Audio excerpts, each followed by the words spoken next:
Hi, doctors. My name is Dr. Kirk Gair, and I'm excited to share with you this new laser that Erchonia has just come out with called the GVL. It's the first and only green and violet laser in the world. And we just got FDA clearance for this in September of 2022.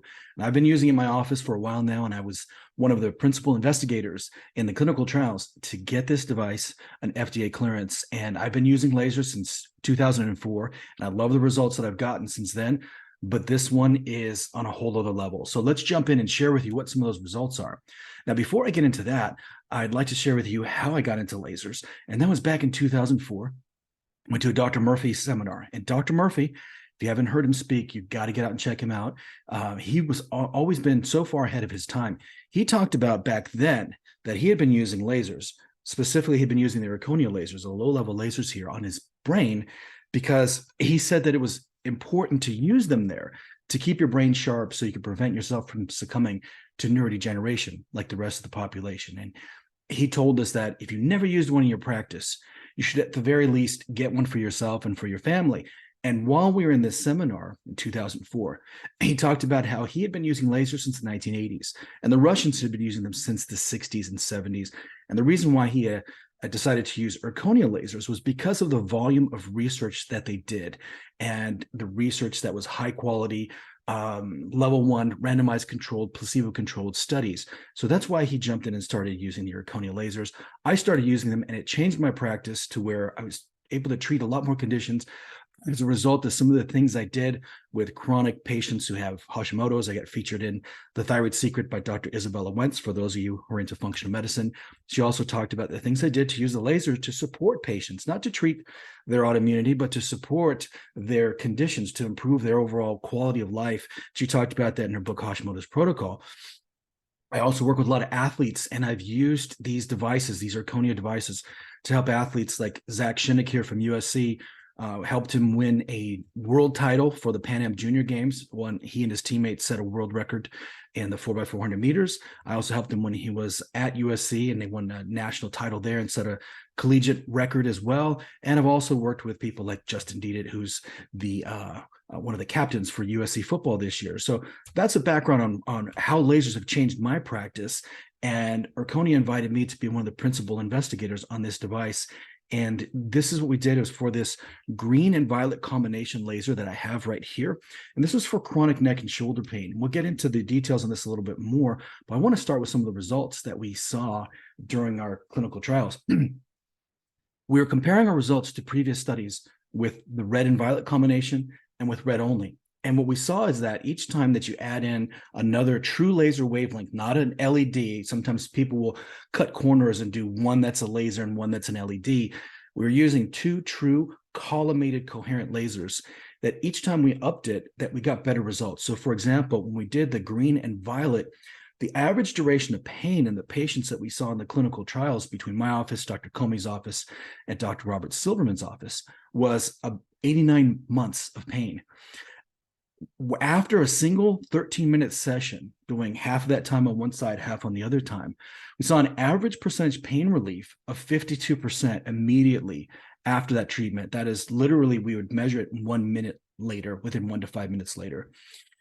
Then we had patients do follow-ups at 24 hours and 48 hours. And what we saw also was that their pain improved an additional 65% improvement in their pain from the start of this single session to even 2 days later. And the improvement in range of motion was 32% on average in these trials. And you can see with red only, it was 14%, red and violet was 29%, green and violet was 32%. Look at that pain drop, 43 with red only, 50% with red and violet, and 65% with green and violet. So there's really something big there with these results we were getting. And it actually was such a big result that it concerned me so much, because I thought, hey, is there something that I'm either doing wrong in the study, or that patients are, is there some type of a placebo effect going on here? Because these were wild at how big these drops were. And again, I was an experienced laser practitioner for a long time, but this is on an even bigger level, to where I even contacted Travis Salmons, who was running the clinical trials for us. I said, hey, Travis, I'm concerned that my results may be out of what the norm is in the other two locations. And he told me, don't worry about it, man. They're getting the same kind of result. And these are also long-term laser practitioners as well, but there's something in that combination of the violet and the green laser that takes these results to a whole other level, and that's what I'm going to share with you today. I do want to let you know about a couple of these patients that I had in the clinical trial that followed up with me with these long-term results. So one of the subjects, she was a female who was a college volleyball player and now a volleyball coach. For 6 years, she had chronic pain in her shoulder that affected her ability to play in college and affected her ability to coach. She'd had multiple sessions of PT, cortisone injections, etc. We did that one 13-minute session, and she had full range of motion at the end of it. And it's now been many months since we did the clinical trials, and she still has full range of motion, and she's still pain-free. Another patient who was in the clinical trials, he had played Division I college football back in the 80s, suffered from chronic shoulder pain. He could only bring it up to about 110 degrees in abduction, and he had severe pain, like a 7 to 8 pain just every day with it. Did the one 13-minute session. I was not expecting this reaction, but at the end of 13 minutes, and this is doing no soft tissue treatment, no adjustments, nothing, just the laser while we're doing some passive range of motion. He went up to 170 degrees of pain, range of motion, and his pain was down to about barely there too. He has maintained that range of motion, and he's also kept his pain low. And that's been many, many months since we've done the clinical trials. So these are some of the cool things that we saw. So let's get into how does this actually happen, because when you're looking at lasers, you got to think about, well, which wavelength or device is the best, and each wavelength affects the electron transport chain in the mitochondria, these protein complexes, differently, and it produces what are called wavelength specific unique photochemical effects that you can only get with a particular wavelength. And each of these wavelengths has a specific photon energy, which is called an electron volt. And certain electron volts, certain minimum thresholds are required to trigger specific reactions at different processes in the electron transport chain. So just to let you know, what I'm going to talk about is based on research. And this is a great book for you to check out if you're into laser therapy.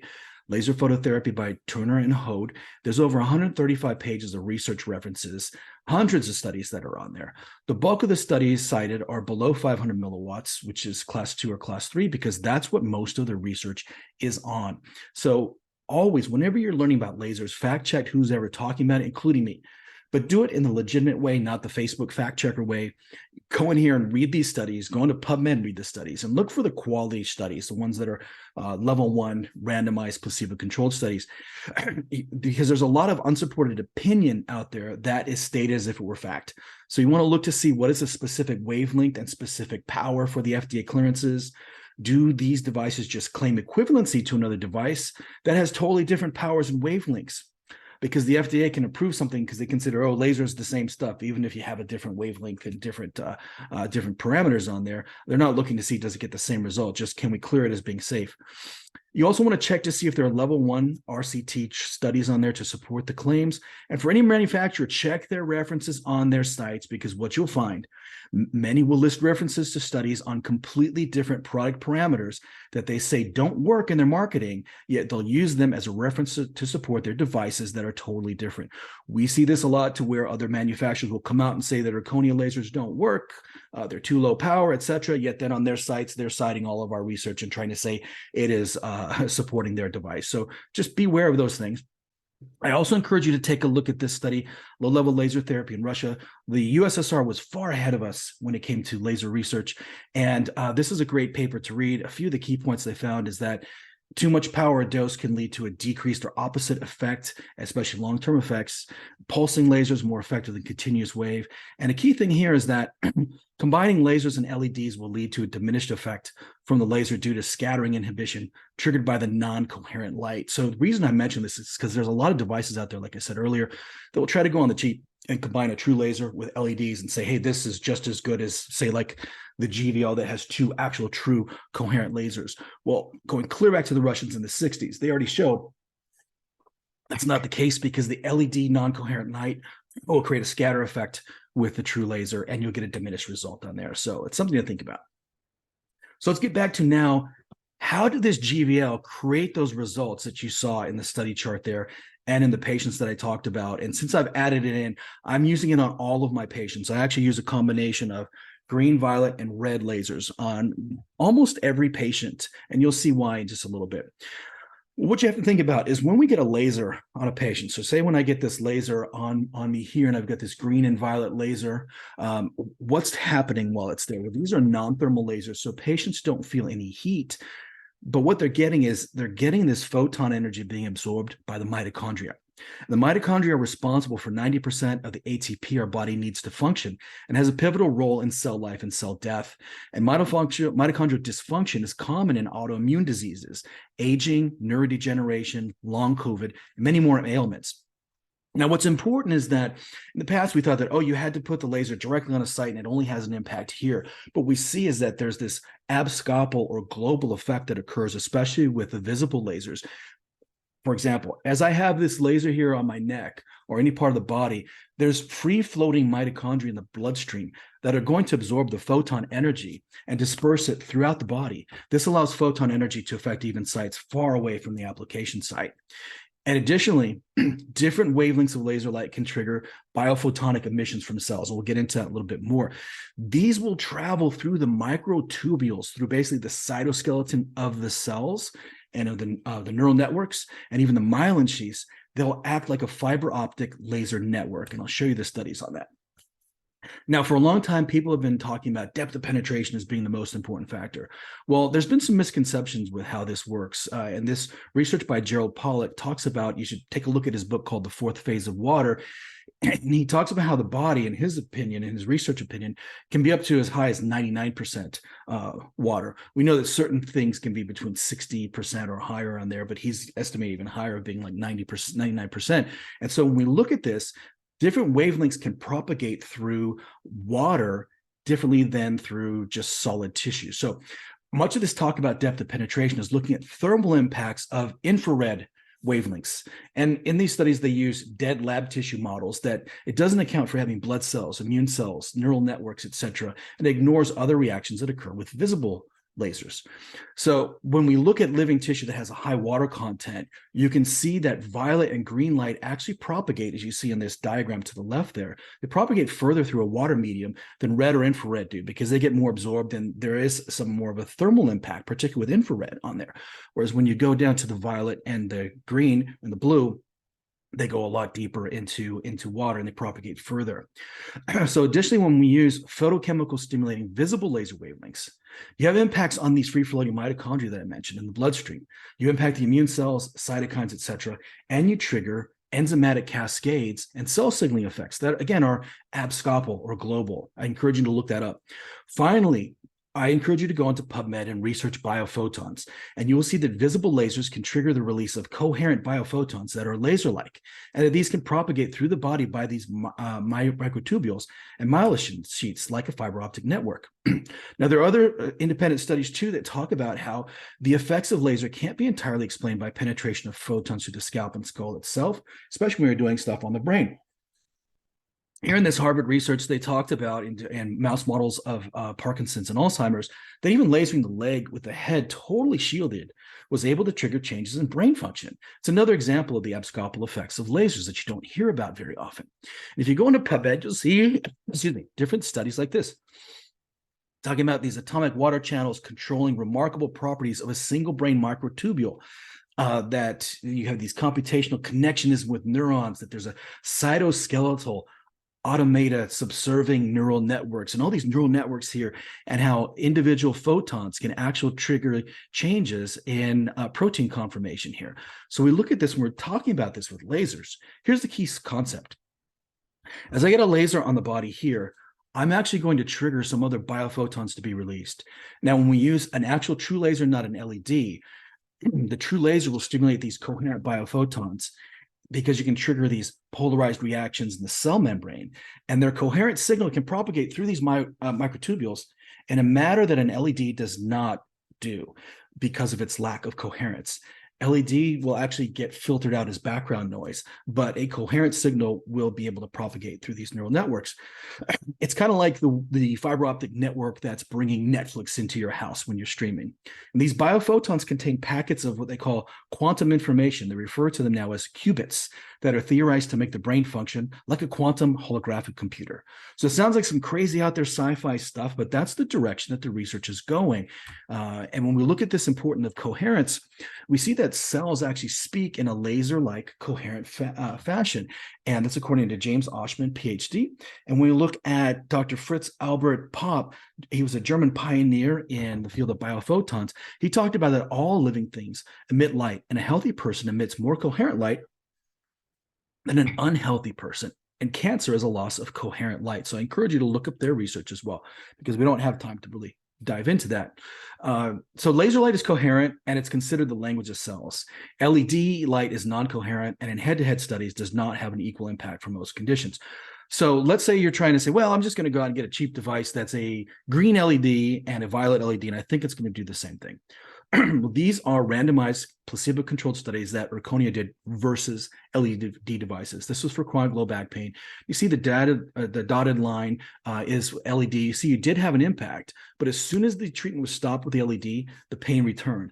Versus with the true laser, it kept getting better. So we're seeing long-term results, not just temporary pain relief. This is why Erchonia was able to get a chronic pain relief clearance here for low back pain. Let's talk about if we're trying to use LEDs versus lasers on the brain. This was the autism study that Erchonia has submitted to the FDA for review and potential clearance. You see the dashed line at the top. That's the changes with an LED device of identical parameters. No changes in their function, but with the laser, there's a big change in their function overall. You have one of the authors on the study that tried to claim that LEDs are equal to lasers actually admitted to me in this online conversation we had when he was trying to pump up how great he thought Erchonia's research was on lasers and autism, and he was trying to say it was good for LEDs. I pointed out to him, hey man, LED showed no improvement on there. He came back at me and said, well, in my study with Michael Hamblin, it showed that LEDs were the same. And I quoted back to him that in his own studies, there were only 3 studies that were head-to-head. And so at that point, he had to admit that, no, you're right, there's more research on lasers right now. And he said, but I think that it's my feeling that it's going to surpass them in the future. So he's basing his things on opinions and feelings. We're basing ours on research. This is for chronic neck and shoulder pain of true lasers versus an LED. And again, you see there's less of an impact with an LED.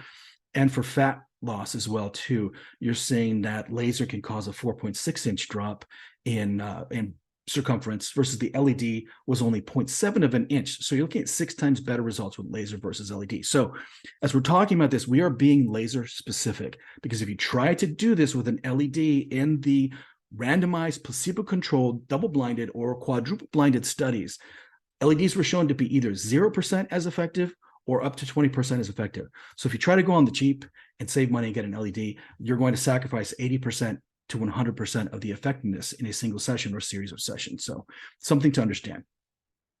Now we're looking at these devices that are green, violet, red in the visible spectrum. There's a big difference between that and infrared. I'm not saying this to knock infrared, it's just they work differently. When we look at the visible spectrum, we have a higher energy per photon. This laser here is the most energetic laser in the world. That doesn't mean it has the highest wattage. It means that the inherent energy in a photon is higher than any of the lasers. We look at the violet wavelength, you have 3.1 electron volts per individual photon. Green is 2.4, red is 1.9 electron volts per photon. And infrared is down at 1.5, and that is significant for this reason. You need a minimum photon energy of 1.7 electron volts to cause electrons to jump to higher orbits. This is where you're going to see a lot of magic happens in the body. You can't make up for a lower electron volt, like how the infrared's down at 1.5. You can't make up for it to trigger the reactions I'm going to show you in the electron transport chain by increasing the wattage. It just doesn't work that way because the electron volt stays fixed, and we're talking about wavelength-specific reactions. So why is this important? Approximately 1.7 electron volts, which has a maximum wavelength of 730 nanometers, is required to create photochemical reactions. And this is what a photochemical reaction looks like. So let's say when I've got this green-violet laser here, and I apply it here, say on my head or on my body, my neck, or my arm, or anywhere, one of the things that's going to happen is that violet laser, which has the highest electron voltage at 3.1, it's going to cause electrons to jump to a higher orbit. And then as they do this, when they fall back down, they're actually going to release biophotons on their own that are coherent. And it'll release a green one, and they could trigger and release a red one and an infrared and so on. With green, It can cause it to kick up and then release a red biophoton. With red, it can cause it to kick up and then release infrared biophotons. So we see that there's a specific shift that can happen that when you have an infrared wavelength, it doesn't have the energy to impact in this same method on there. And I know, don't get offended if you have an infrared device and you love it. I totally understand that. We're just talking about some different uses for different lasers, how you can add to your arsenal so you can impact patients in additional ways. So when we look at this with the visible wavelength lasers, we're talking more about photochemistry. I'm getting some really cool studies on exactly how we're impacting people. So Boston University talked about then when molecules absorb these visible or ultraviolet light, they become electronically excited. And when this happens, you can result in breaking, reforming, and rearranging chemical bonds, as well as electron and energy transfer between various parts of the chemical system. So you can't achieve this with infrared light because the electron volts are too low. Those lasers work differently. And these are some more research studies to back up what I'm saying here. So when we look at what Tuner and Hode said, they said that visible and infrared affect biostimulation in different ways. Visible light elicits photochemical changes, while infrared can only produce physical changes. Stanford University said although visible light can produce photochemistry, infrared only produces molecular rotations and vibrations, so it's different. And here this talked about using a red 635 laser can increase nitric oxide production, whereas infrared and far infrared can't because they have too low of an electron volt. That photochemistry is not enough to cause these jumps. So basically, when we're looking at the world of lasers, there's also a difference in the way these visible infrared lasers work, is that visible lasers are working in more of a quantum manner by impacting smaller energetic components and impacting cell communication networks, electron transport, and photochemical reactions. Infrared lasers are more in a Newtonian model. They work on large tissues, having photothermal impacts, rotational and vibrational impacts. So if you're currently using infrared lasers or class 4 lasers or LEDs, adding visible wavelengths to your arsenal can have you add an additional impact for your patients that you just don't get with your other lasers. So let's look at this one here from Stanford University to show you an example. So like when I take this GVL and I place it on, say I'm doing some neck work on here and I've got it on the neck and I'm doing some movement here, you talk about that, just one photon can activate one enzyme molecule, which in turn can process many thousands of substrate molecules. And if the effect of that one photon can be amplified biologically, then one does not need a lot of photons. That means a lot of dose, a lot of wattage to produce an effect. One just needs to find the proper wavelength of light to stimulate the proper enzyme, which in turn will stimulate the beneficial therapeutic effect. And this is where we see some of the magic happening with the GVL in the electron transport chain. So if you go back to when we were in college and we're learning about the complex 1, 2, 3, and 4. These are important things for the overall health of the body, the mitochondrial electron transport chain. So key concept here, complex 1 is considered to be a rate-limiting reaction. And if there's a dysfunction there, it will affect all downstream complexes. You can only impact complex 1 and complex 2 with a violet wavelength, as it is the only one with enough electron voltage or photonic energy to trigger the necessary electron jumps. With complex 3, the green wavelength is required to stimulate these electron jumps in there to get it to move on to complex 4. So if you have a breakdown at complex 1, it affects everything downstream. Complex 2 affects everything downstream. 3 affects everything downstream. So you have these areas that can break down that only violet can impact or only green can impact on here. And then the last phase on here of complex 4 is where the red lasers have their impact on it. So the key thing here is that it plays a role in the production. And if one or more of these complexes are inhibited, then ATP will be limited. And so if you have limited ATP, how does that affect the body? So what diseases are affected by the mitochondria? Well, what we see a lot as chiropractors is skeletal, muscle, and movement disorders. You may see some neurological disorders or have autistic patients in your office. We'll also see patients coming in with neurodegenerative diseases, but we see things with your patients are in your office, they have cardiac diseases, they have cancers, mitochondrial diseases, metabolic ones, renal dystrophies, they're aging, they have pulmonary disorders, vascular disorders. Any of these are affected by the mitochondria. So when you have a patient in your office and say they're using a laser for low back pain or neck pain or something, they may see some improvements in these other areas as that abscopal or global effect of the laser helps this patient. Now, what are some common examples that can inhibit the electron transport chain and can impair mitochondrial function and lead to some of those dysfunctions that we saw on the previous slide? Well, a simple one are just common pain relievers. NSAIDs, aspirin, indomethacin, diclofenac, piroxicam, and ibuprofen. These ones can impact and inhibit the electron transport chain. So you think about this. How many of your patients are on these drugs, that are impacting mitochondrial complex 1, and that affects the whole downstream production? So key thing is, again, that's a rate limiting reaction, and it will affect all downstream complexes. You can only impact complex 1 and complex 2 with a violet wavelength. It's the only one that has enough energy to do this. Now, this is showing acetaminophen, that acetaminophen can affect the mitochondrial respiratory chain at complex 1 and complex 4.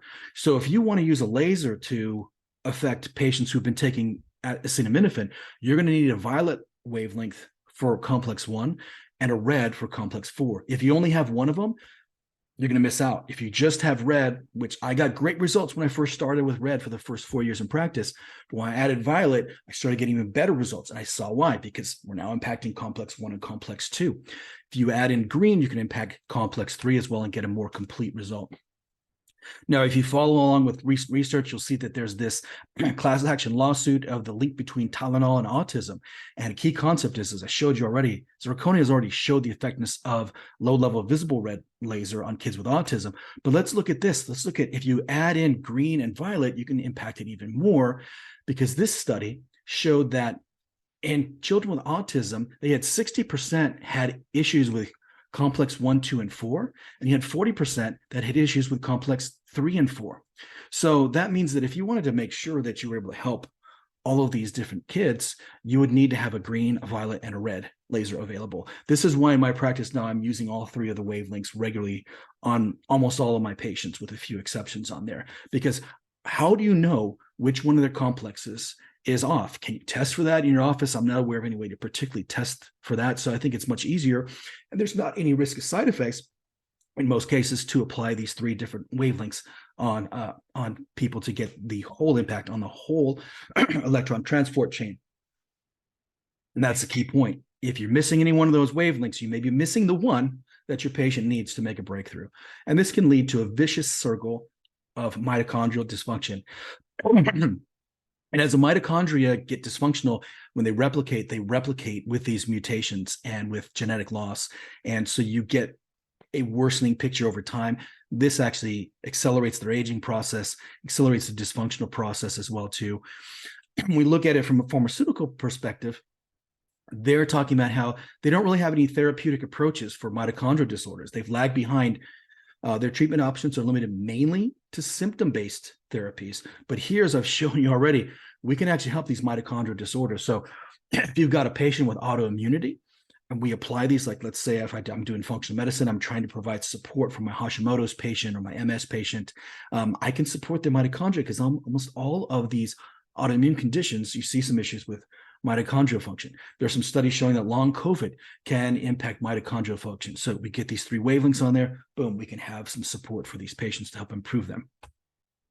So the key concept here is that to be a laser Jedi master and impact all the facets of the electron transport chain to fully support mitochondrial health, you will need 3 true collimated laser wavelengths: violet for complex 1 and 2, green for complex 3, and red for complex 4.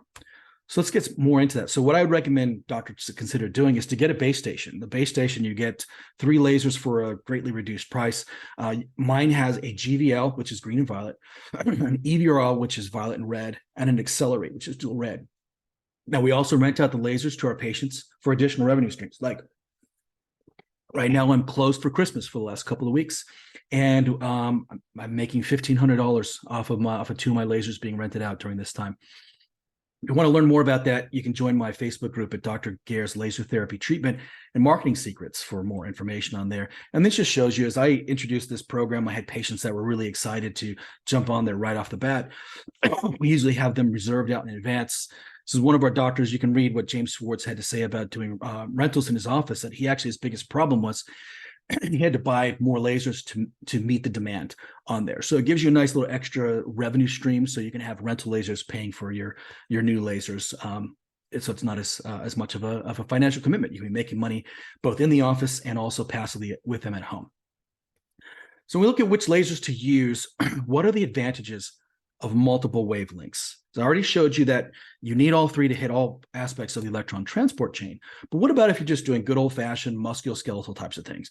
Well, we know that the red laser worked great for that, for chronic neck and shoulder pain. We got an FDA clearance for it, showing that it was superior to an LED device. When Dr. Silverman did these clinical trials on red and violet, that was even better. And then when we did green and violet, it's even better. So if you want the best results on chronic musculoskeletal pain, you do green and violet. When you have that higher electron volt of photonic energy, it's better at breaking apart scar tissue. We see a faster improvement in range of motion and a faster drop in pain. Now, what about if you have patients with osteoarthritis and you really want to impact them again for the long term? So you have some options of trying to do things that are just for temporary pain relief. But if you're trying to actually stimulate some changes in these chondrocytes, you're going to need a violet and a green laser, because these studies show that there's mitochondrial dysfunction in patients with osteoarthritis in their chondrocytes. And they have problems at complex 1, 2, and 3. So you use the violet to help them with complex 1 and 2, and you use the green for complex 3, which you can't do that with just a red or an infrared. Just won't happen hitting those two pathways. Let's say if you're like Dr. Trevor Berry and you do a lot of neuro cases, this will show you different conditions that have different impacts at different parts of the electron transport chain. So when we see with Alzheimer's disease, the AD over there, there's problems at complex 1, 3, and 4. Parkinson's is complex 1 and 4. Huntington's disease is at 2, 3, and 4.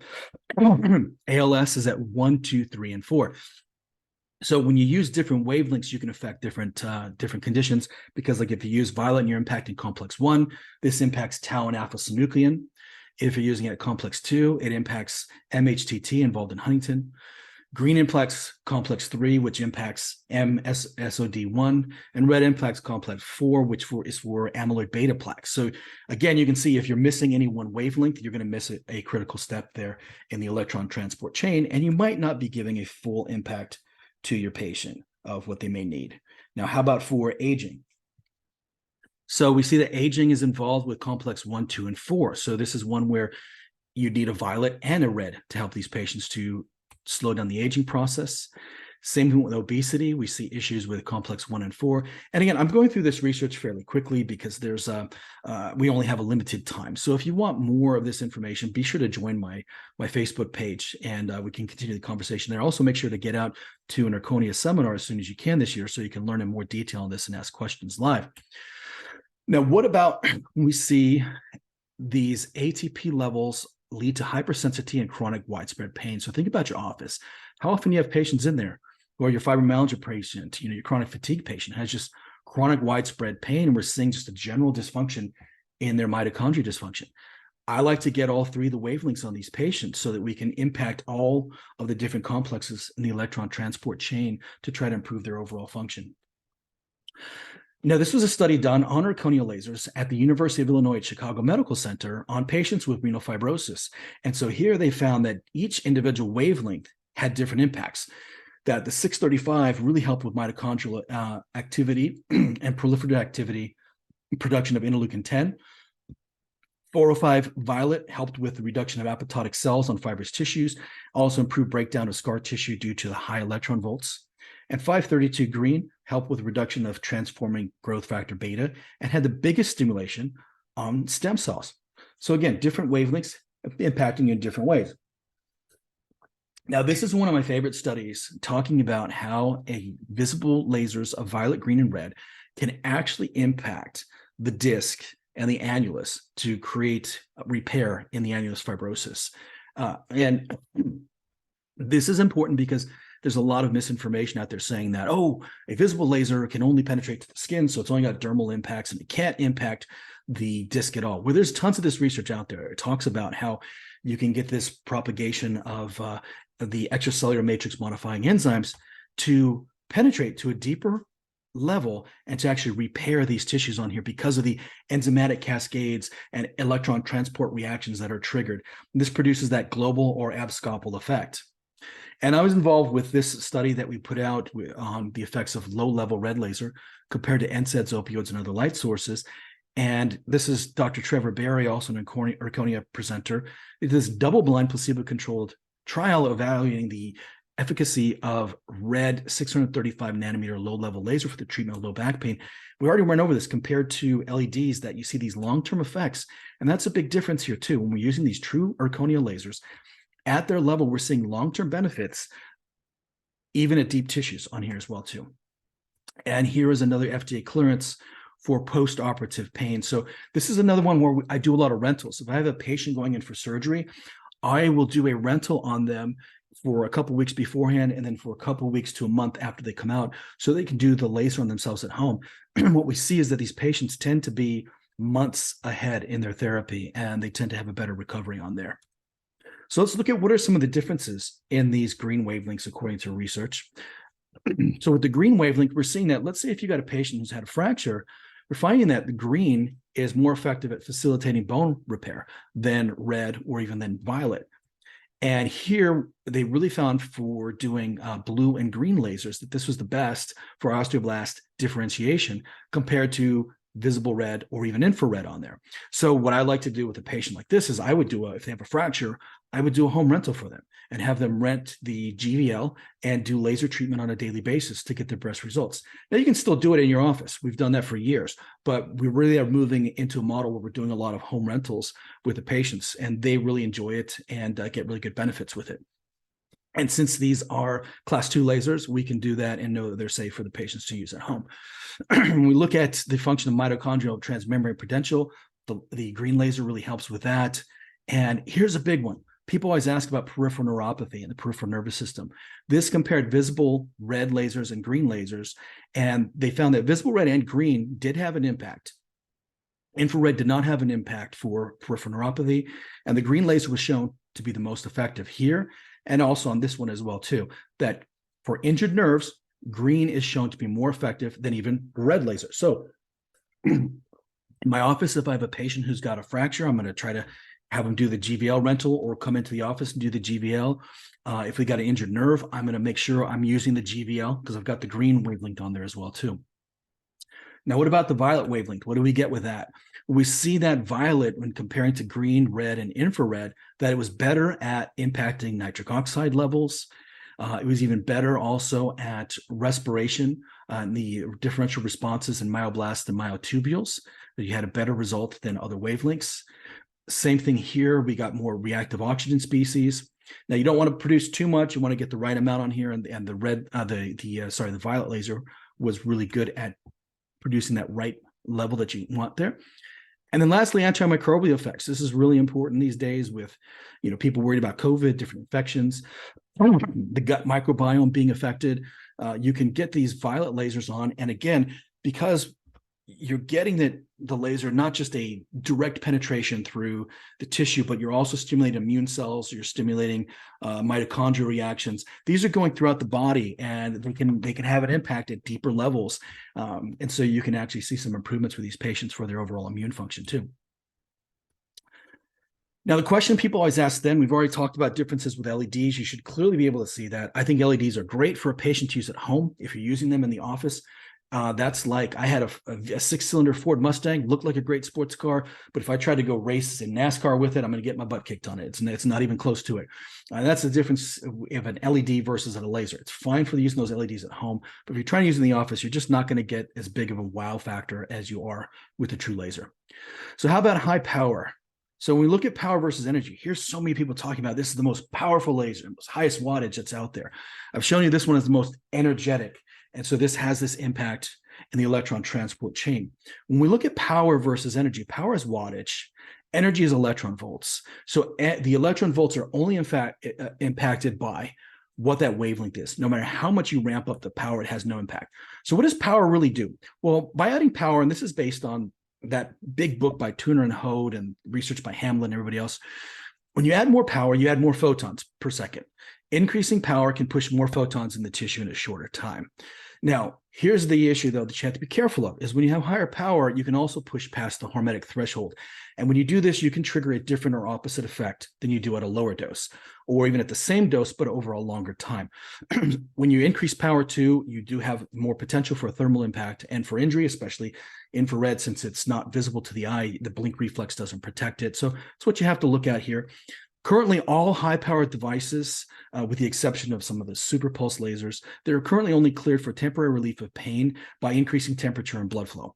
And don't believe me, go on the websites, look at what their 510 clearance is. And again, no matter how high you put the power, it has zero impact on the electron volts. So you can't affect complex 1, complex 2, complex 3, etc., like we talked about earlier. So here's an example. Say we take the GVL here and we're looking at the violet wavelength. Photon energy is 3.06. If we're at 1 milliwatt, look at how many photons come out per second. There's 20.4 quadrillion photons per second at just 1 milliwatt. If we go up to 2 milliwatts, it doubles that to 40.7 quadrillion photons, but the photon energy is still the same. So it's just important for you to understand that. A few things that increasing power does not do. There's some sales myths out there. Again, don't take my word for it. Go get the book by Turner and Hode, read the research they cite in there. When you increase the power, it doesn't significantly increase the depth of penetration unless you do some super pulsing types of things, but it doesn't have a big impact on there. It's a common sales pitch. Depth of penetration affected into tissue affected by the wavelength. But as I showed you earlier, when we're in living tissue with a lot of water in there and immune cells and plasma, etc., now you've got the visible lasers that are going throughout the whole body, through these microtubules, through the circulatory system, etc. Key point here.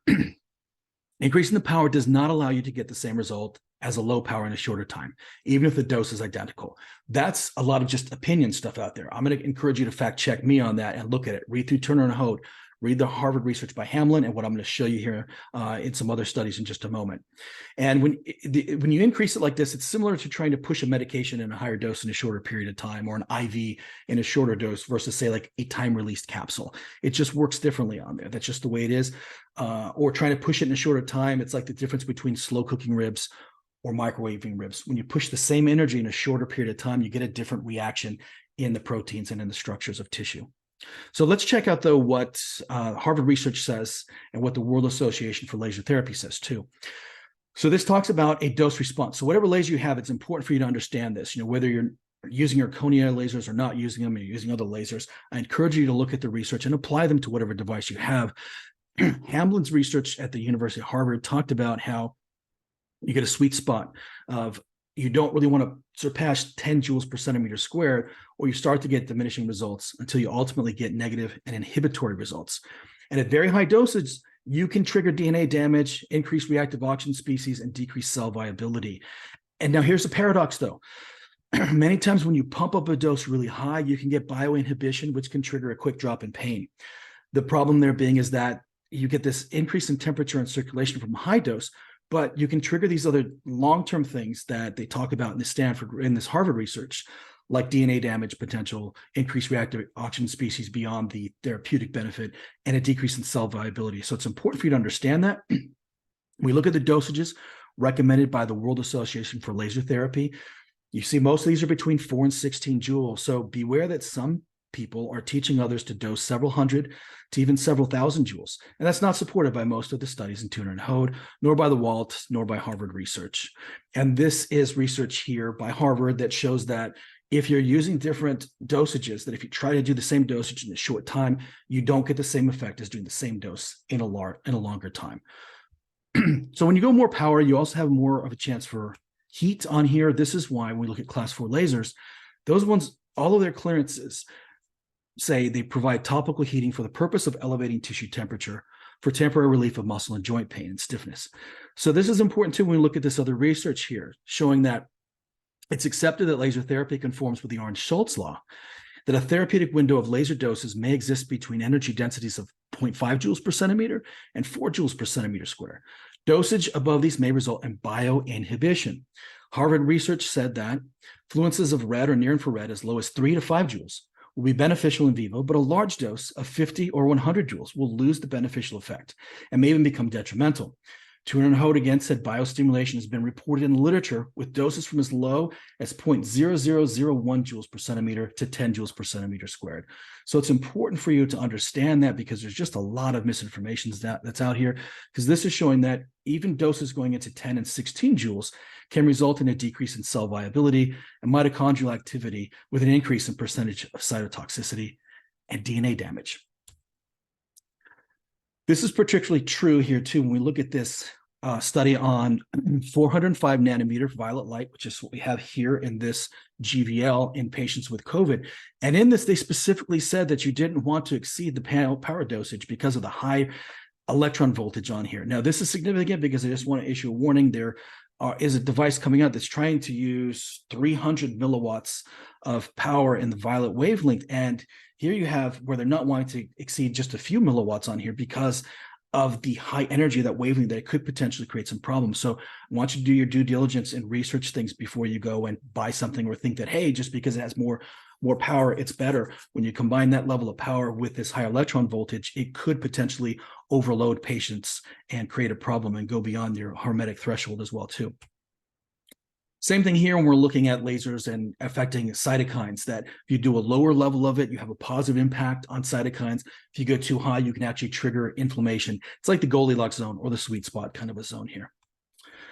So as we're coming to an end here on this, let's look at what are the different FDA clearances. And these are important for you to understand because they affect how you can market your device and how you can use it in your state, depending on what your scope of practice is. So let's take an example of this laser here. So we look at the 510 clearance. You can look this up, the Avant laser. This one is cleared specifically for topical heating for the purpose of elevating tissue temperature for a temporary relief of minor muscle pain. So this is what's called a ILY type of a clearance.